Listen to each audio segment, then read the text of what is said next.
आदमी भी इसमें पेश होने के लिए और सामने आकर इसको फेस करने के लिए तैयार नहीं था।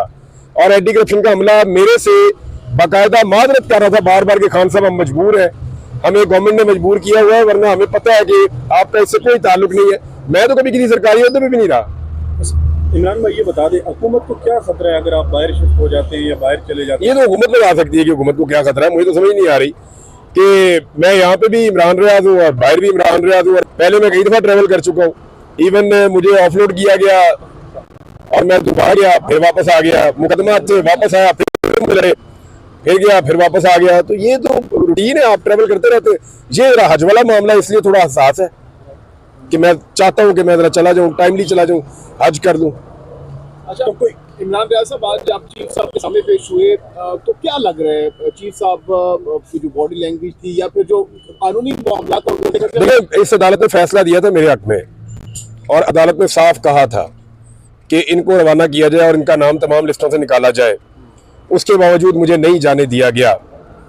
अब वो मुझे रोक रहे हैं, जाने से रोक रहे हैं। ये तो अदालत के फैसले पे इम्प्लीमेंट का मामला है। तो मैं उम्मीद करता हूँ कि चीफ जस्टिस इस मामले के ऊपर इंसाफ उसी तरह मुझे देंगे जो इंसाफ का तकाजा है।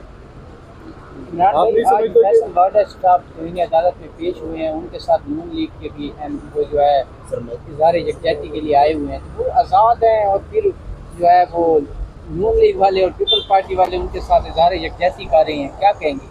कोई भी आज़ाद नहीं है, सबको पता है। से बंधे हुए हैं, ज़बान से बंधे हुए हैं, सोच। कोई आपको ऑफर दी जाती है कि आप बाहर ना जाएं की जरूरत है? नहीं, कोई नहीं, कोई ऑफर नहीं। मुझे कौन ऑफर देगा? बाहर जाने की ऑफर देगा? जो देगा मैं तो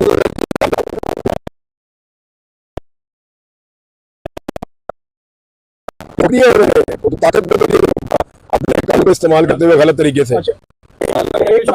इमरान एक दफा अदालत फैसला देती है, उसके बाद जब तक तौहीन अदालत का नोटिस नहीं जाता उस वक्त तक अमल दरामद नहीं होता। मैंने तौहीन अदालत का नोटिस, तौहीन अदालत की कार्रवाई के लिए अदालत में पिटीशन दायर की, नई पिटीशन भी दायर की है और मैंने पहले से बताया कि कौन कौन से मुकदमा था, सारी तफसीलात भी अदालत में दी है।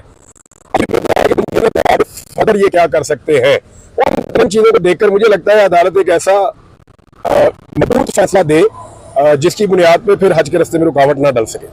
इमरान भाई, जो मुझे लग रहा है वो ऐसा है कि शायद जिन लोगों ने आपको पहले गिरफ्तार किया था वो चाह रहे हैं कि आप इस मुल्क में ही रहें, किसी भी तौर पर आप बाहर ना जाएगा। खुदा ना खास्ता आप बाहर चले गए तो आपका जो वीलॉग है वो मेरा ख्याल है वो बर्दाश्त नहीं कर पाएंगे अगर बाहर से होकर वीलॉग। मैं कितनी दफा बाहर गया हूँ, मैंने बाहर जाके वीलॉग्स किए, पहले भी किए, बहुत किए, निकाल के देख लें क्या फर्क है। मैं पाकिस्तान में भी यही हूँ, बाहर भी यही हूँ, लेकिन उनको मैं यार देखो मैं मुस्तकिल हैसियत में ना चले और वहाँ से वीलॉग मुस्तकिल ना आना शुरू हो जाए।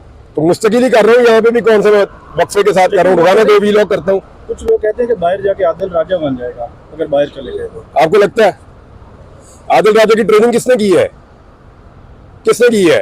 मेरे से पूछना है, साबिर शाकिर का पूछो, मेरे से पूछना किसी सहाफी का पूछो, आदिल राजा का उनसे पूछो जिन्होंने ट्रेन किया उसको। मुद्रेमान कमीशन रिपोर्ट में एफआईआर बना लिया है कि ट्वीट क्यों किया मुद्रेमान कमीशन को? उन्होंने बुला लिया मिनिस्टर गोहर को और खान साहब के बारे में भी।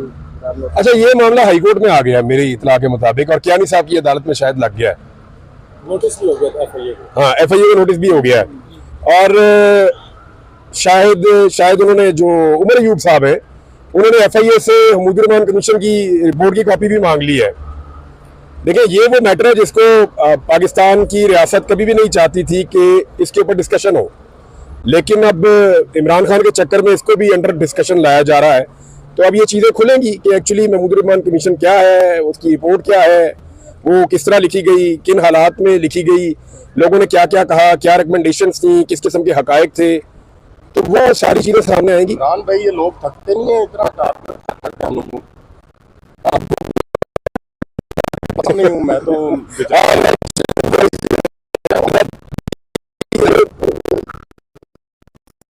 देखिए, कभी ऊपर कभी इधर ये चलता है।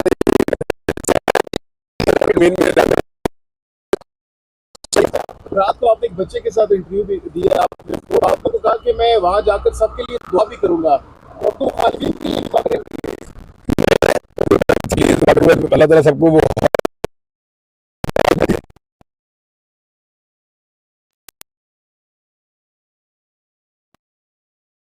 इससे क्या असर तासुर किया जा रहा है कि पंजाब में वो कर नहीं सकते या आवाम को इकट्ठा नहीं कर सकते, या जो ये कर रहे हैं क्या पंजाब में अगर ये जल्द से करे तो ज्यादा प्रेशर नहीं डाल सकते हुकूमत? मेरे ख्याल में खैबर पख्तूनख्वा में 1 मिलियन आदमी भी इकट्ठा करें कोई फर्क नहीं पड़ता।